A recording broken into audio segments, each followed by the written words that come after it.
বন্ধুরা, আজ আবার চলে এলাম আর একটা রেসিপি নিয়ে। মূলো শাক ভাজা। কে কে ভালোবাসো একটু বলো। আমার ছোট্ট দেবযানী ব্লগ। আমি কোনোদিনও এইসব ব্লগ করিনি, আজ খুব ইচ্ছা হয় তোমাদের সব কিছু রেসিপি রান্নার দেখানো, কিন্তু আজ এইটুকু শিখেছি ইউটিউবের দ্বারাই তোমাদের সামনে শেয়ার করছি আমার রান্নাটা। আজকে আমি চলে এলাম মূলো শাক ভাজা। তোমরা কি মূলো শাক ভাজা ভালোবাসো?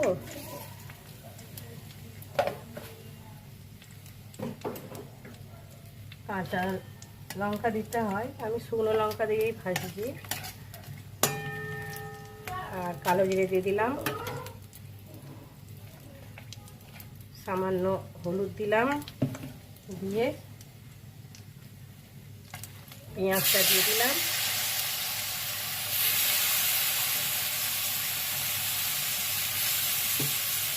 এবার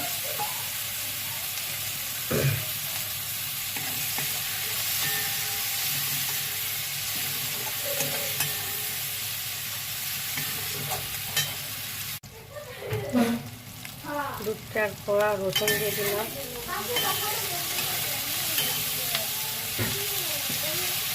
পেঁয়াজটা ভাজা ভাজা হয়ে গেলে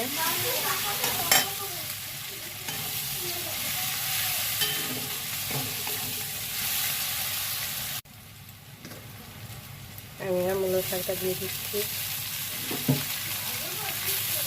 মূলো শাকগুলো একেবারে কচি তো, একটু ভাপালাম না, একটু ভাপা হলে ফাটিয়ে নিচ্ছি, পিছিয়ে চলে যায়। নতুন মূলো শাক যেহেতু আর ভাপাতে হবে না, তোমরা ভাপতে নিতে পারো, আমি একবার ভাপালাম না।